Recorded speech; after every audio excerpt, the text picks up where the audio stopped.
Hey guys, it's Jim Edward again with JimEdward.com. Today I want to talk to you about WordPress blog posting.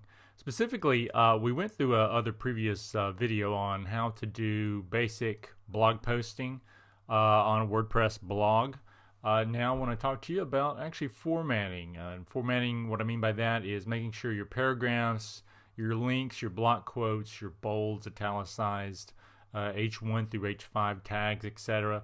Adding images, things like that that'll add a nice touch to it that otherwise really just cleans up a boring typical blog post. We want to get out of typical and get into something a little more exciting and what I call digestible or mentally digestible for your readers. All right, let's get started. Here we have another blog post for the Indie Consultant. You guys are familiar with that, I believe. If not, you should check out the indieconsultant.com. Here I have a blog post here that's already pre-set up for the most part. I've not published it. I've hit that save draft button, which, as I've said time and time again, you can never hit that save draft button enough. Just make sure everything that you've done previously, I usually hit it around 3 or 4 times before I'm completely done with my post, just because, I mean, who wants to redo stuff, right? Right. All right. So, as you can see here, at least in the text view, this IMG SRC, which is short for image source. I'm going to give you a little very, very short tutorial. Don't get upset. I'm not going to go really deep into HTML. I'm just going to give you a little bit of tutorial, so if you see it, instead of having a big question mark over your head, you'll know exactly what it means. No fuss, no muss. All right. IMG SRC basically is short for image source.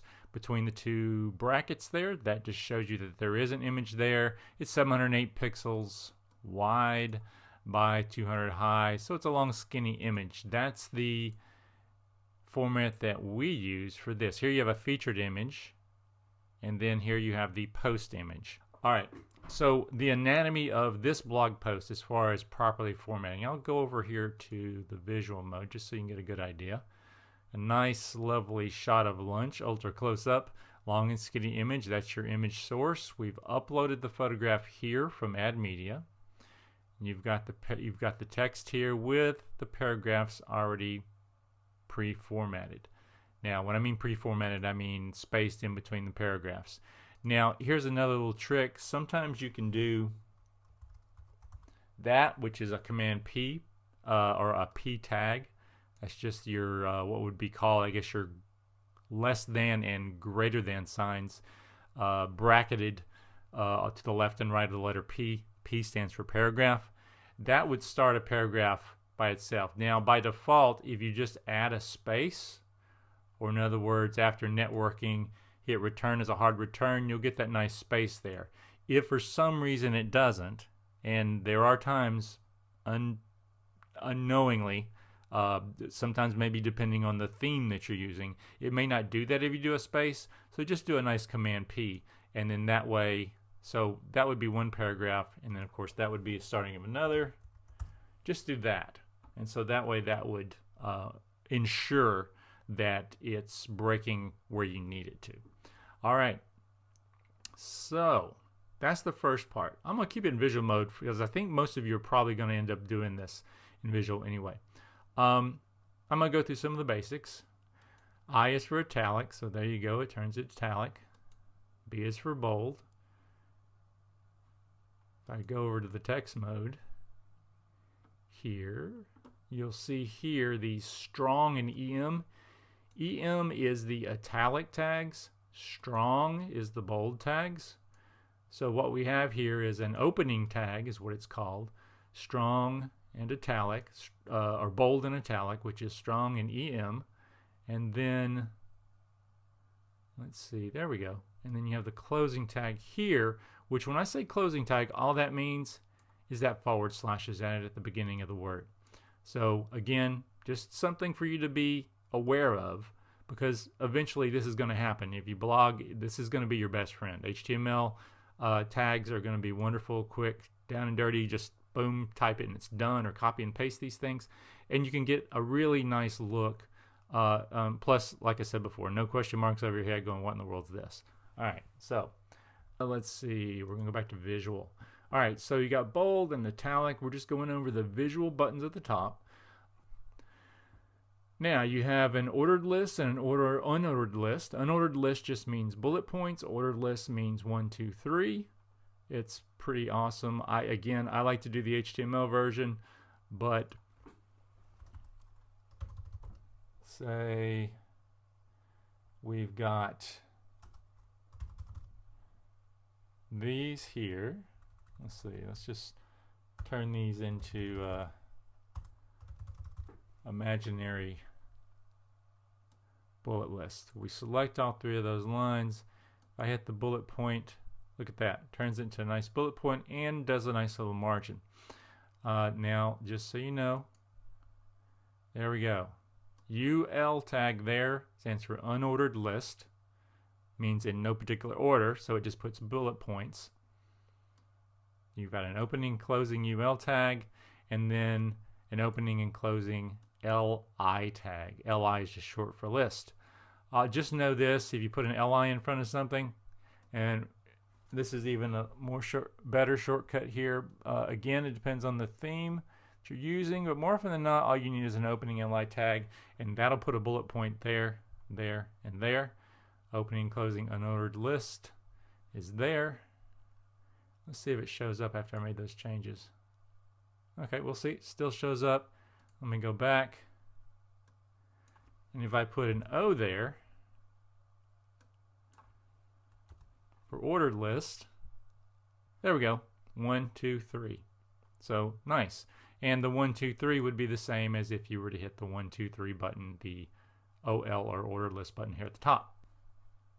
Go back to visual. Images. Now, here's the thing. All right, now, as you can tell here at the top, I've got one image just straight across. Very nice and simple. There's no fuss about it. It's real simple to add something like that. All I did is, going back to that, is I just added it at the top. And since it goes all the way across, there's no fear of the text creeping in and around it, especially when I don't want it to. And that's the key. I don't want it to creep around it, so I've found the best way to work, again, with this theme in particular. Some themes have different setups, but for this is how I work it out, and it's centered, so it keeps any of this text going up the top. But let's say you want to add an image down here. To make it simple, we're just going to add media here, and I'm just going to show you how it works. So I'm not going to be real picky here, but I'm going to try and find something that's a little smaller than what I usually use, just so, here we go. Use this funny one. I'm just going to use this one as a guide. So let's just say I want this picture of this guy carrying this horse upside down. Who wouldn't want a picture like that, right? Ideally, we want to make sure we have alt text, which is just a short description of what it's about, and then a description which might bring in a little bit more verbiage. So you might say horse upside down image, and in the description you can say you can lead a horse to water, but you cannot make him drink, for example. Something that's relevant to the paragraph in which you're speaking of. Alignment we've got is centered. Now the topmost image, the long skinny one we had, is centered, but we don't want this one centered. We're going to do alignment left.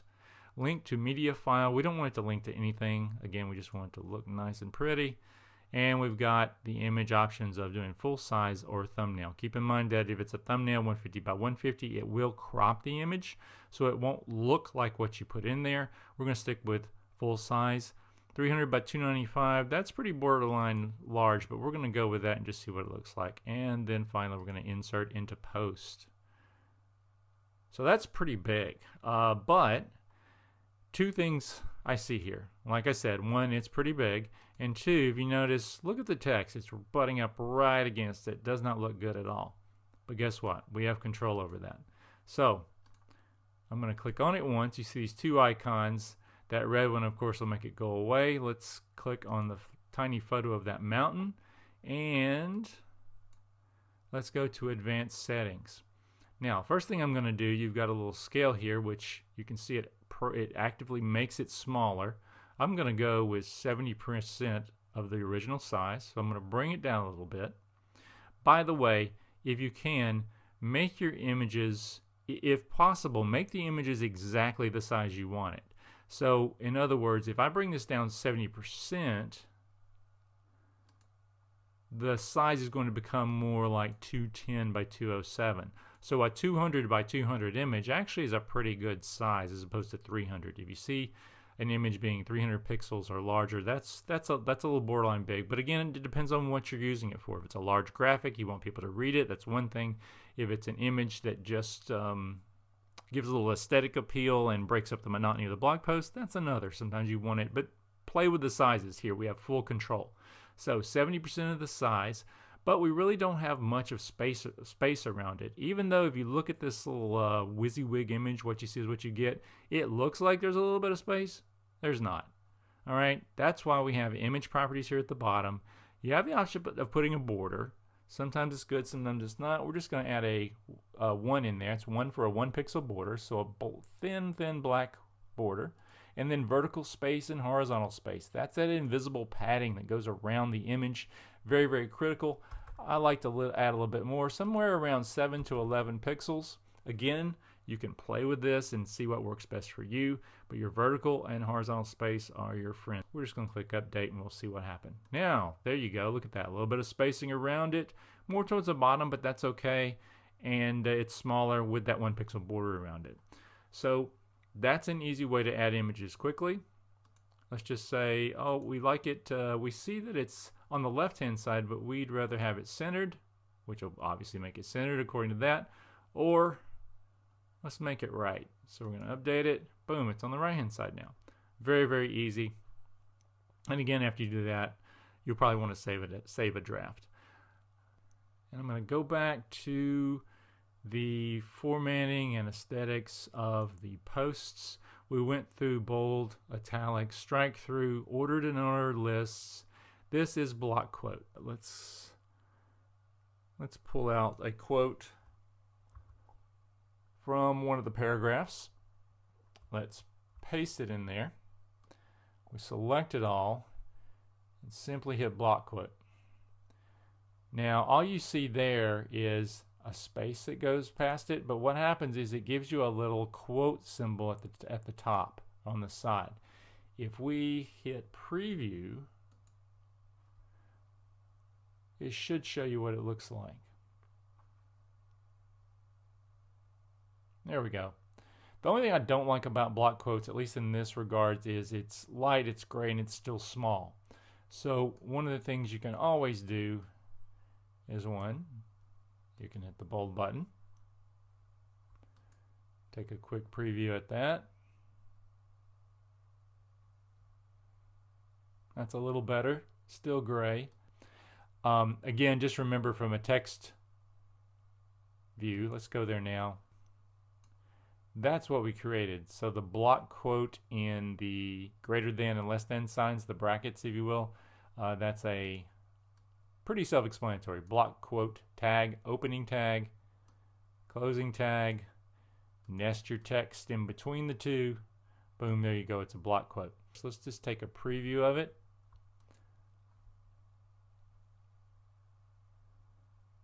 Because this is truly going to show you what it looks like. There we go.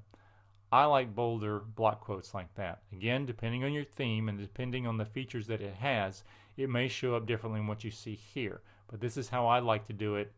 One, for theindyconsultant.com, and two, for this particular theme is already preset up to look like that. Your theme may look a little different depending on what you're using. Another very useful feature, a necessary feature I should say, is your link buttons. Just click the chain, put the URL there, or you'll want to backlink to your own blog posts. So if you're talking about how to have productive meal meetings, you might have another link in relation to networking. If I click on that one there, it automatically populates the top with the title and will, if I add the link here, just give me the underlying link, and there you go. Pretty easy. Then of course, if for some reason you don't want it, just unlink it right there at the chain at the top. All right, I hope you've enjoyed this short tutorial on formatting your blog posts. This is Jim Edward with JimEdward.com. Take care, guys.